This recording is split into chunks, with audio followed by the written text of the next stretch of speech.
All right, what's going on, everyone? Welcome back to another video. So, in today's video, I just want to give you a quick little walkthrough of what a $58,000 renovation looks like. So, I bought this house about 2 months ago. We're about done with the renovation right now.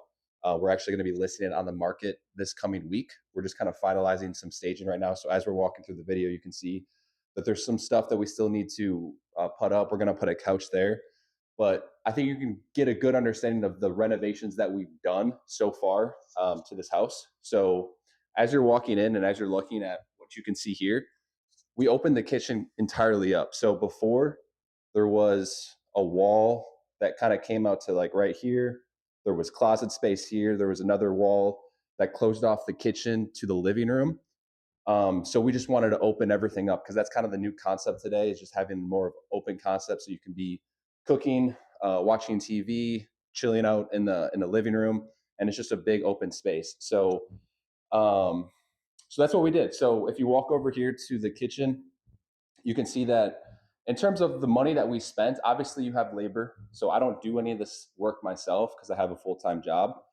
So I have my contractors that do all of the actual labor that's involved in this type of project. But then also there's materials. So when you look at what kind of materials I had to buy, obviously we had to do completely new flooring. So everything on the first floor is all new flooring. We also have all new cabinet space. So all these cabinets are brand new, countertops are new, appliances are new, and then you have the paint, all the can lights, and there's other things as I'm walking out through this property. But that's kind of gives you a good understanding of the materials and the labor that were involved. So I think the one thing that I probably could have improved on by just looking at this now after the renovation's complete is I would have likely ended the cabinet space here instead of going in a little bit more to the right. And then I also would have brought this cabinet or this countertop over or back, I should say, a little bit more, just so you could have a little bit of a smaller kitchen. And then you can have a space where you can eat dinner, like a kitchen table. And then you can have the living room area as well, where you can watch TV and kind of just hang out. So that's something that I would have done differently, but every buyer is different. Some buyers like bigger kitchens. Some buyers would rather have a smaller kitchen with, a dining room area and a living room area as well. So I don't think it's going to make a huge difference, but if I was to kind of go back, those would be some small changes that I would have made. So just looking at, I guess, just some of the appliances. So we have a brand new stove, brand new refrigerator, and we also reused the dishwasher that they had before. So my margins weren't really that insane on this particular deal, so I wanted to try to find ways to save money as much as I possibly can. So I have another project going on in a neighborhood about 30 minutes away from here. So what we actually did for that one as well is we took all the old cabinets that were in this property before, and we're bringing those over to the next property because that property is actually a duplex. So the cabinets probably don't have to be as nice as a property like this where it's a single family home, because there's going to be a renter over there versus someone who's actually going to be living in this property. So there's just different ways where you can just try to find ways to save money, not only for this project, but also to carry over into the next project that you're working on. So this is the kitchen area. As we kind of go into the other area in the first floor, you can see that we renovated the bathrooms. So there's 2 bathrooms and 4 bedrooms in this house.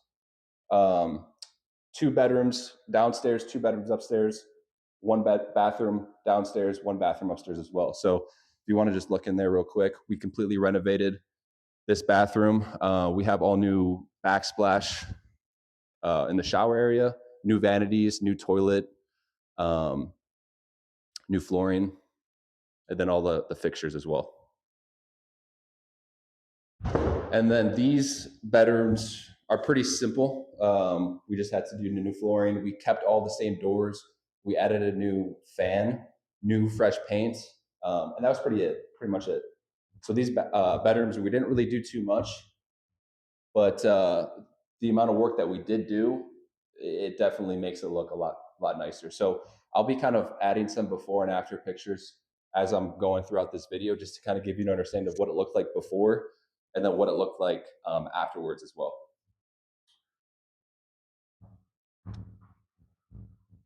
So that's the first floor. Let's go check out upstairs real quick to see what we did up there, and then we'll go to the basement. So I think another thing that was kind of cool that we did as well was before, when you were walking up the stairs, there was a wall that kind of came to right here, so it wasn't open. So we opened up this wall. We added this handrail here as well. That way, when you're walking down the stairs, it's more of an open feel. You can kind of see more of the living room, the kitchen, when you're walking down the stairs and when you're walking up the stairs as well.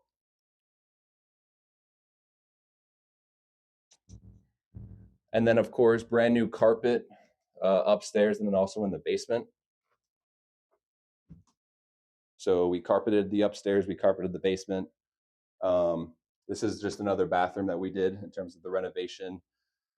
Very similar as what we did to the bathroom downstairs. So we have all new, brand new backsplash, new vanities, new toilets, new fixtures as well. And I think an important note is when you're doing flips and you're doing it at scale, you want to be able to have the same finishes for each project. So we have the same backsplash. We usually buy the same vanities, the same toilets, the same mirrors. Everything's the same. That way, it's very, uh, you can just replicate it over and over and over for every single project that you're working on. And then this is another bedroom on the top floor. So pretty standard. What we did, we had to do some new drywall work. We kept all the same doors just to save costs, just a fresh paint, new door handles on everything. But I mean, if you're looking at it as a potential buyer walking through the property, like you can think that this is a brand new door, but really it was the old door. We just painted it and we added new fixtures on that as well. And then this is what we're considering the master bedroom in this particular property. So my realtor, she was able to get the bedroom or the bed in place for staging. So I think it looks really, really nice. Um, we didn't really do too much in here either, just new drywall work, fresh paint on everything, new trim, and we got the boob lights in as well. So that's pretty much it. That's everything that we did upstairs. Um, let's go downstairs real quick. And at the end, by the way, I'll kind of talk you through the numbers in terms of what I bought it for, the renovation that I put into it, and then also what I plan to sell it for on the back end. All right, so we're walking downstairs right now. When I bought this property, the basement wasn't finished at all. You can kind of see it a little bit more when you come down here, but it was like half finished. So I think when I bought it, the sellers might have been kind of in the middle of renovation, but maybe they didn't have the funds to complete it, or maybe they just wanted to offload it at the price that I offered to buy it at. Because obviously there was definitely a lot more work that needed to go into the property. But down here, we just had to frame out all of these walls. Um, we had to do the drywall work, of course, paint, new trim, but just being able to add this additional square footage in the basement is going to put our property over so many other properties that are on the market in terms of comps. I think this is going to really help us sell for the price that we want to sell it for, because a lot of the comps in the area don't have a finished basement like this property does. So, and this is a very simple renovation to do. I mean, really, it's just carpet, paint, drywall, trim, and that's it. But being able to add this additional square footage for the amount of money that I put in to renovate this basement, the return is going to be there on the back end. And then on this side, this is just the utility side of the basement. So what we do on all of our flips is, for the basements that are kind of, I guess, the utility side, we'll just paint the floor. So we paint the floor gray. We add these little speckles in as well to make it look a little cleaner. We paint the walls white and we paint the ceilings black. So on every single flip, floors are painted gray, walls are painted white, ceilings are painted black. And that's exactly what we did here. So thankfully, this house came with a washer and dryer, so I'm going to leave it there to help with the sell price. I don't know if that's going to help that much, but it's something additional where buyers walking through, they know that they can have the washer and dryer. There could be a way that could help as well. But the hot water tank and the furnace were already in good shape, so I didn't have to do anything to that. Thankfully, I mean, usually a hot water tank can cost $1,300, but obviously I didn't have to do anything to that. So that's just more money that I saved in the renovation. And then we also had to replace the electrical panel. So that cost a little bit of money as well, but not too much.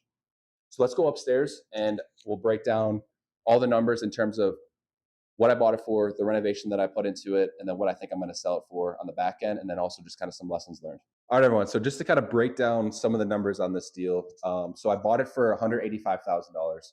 I put $58,000 in the renovation when you add up the labor and also the materials that went into it, and I'm planning to list it for $285,000 on the market. So the margin's definitely there. I mean, I think I should be able to make some money on this deal, thankfully.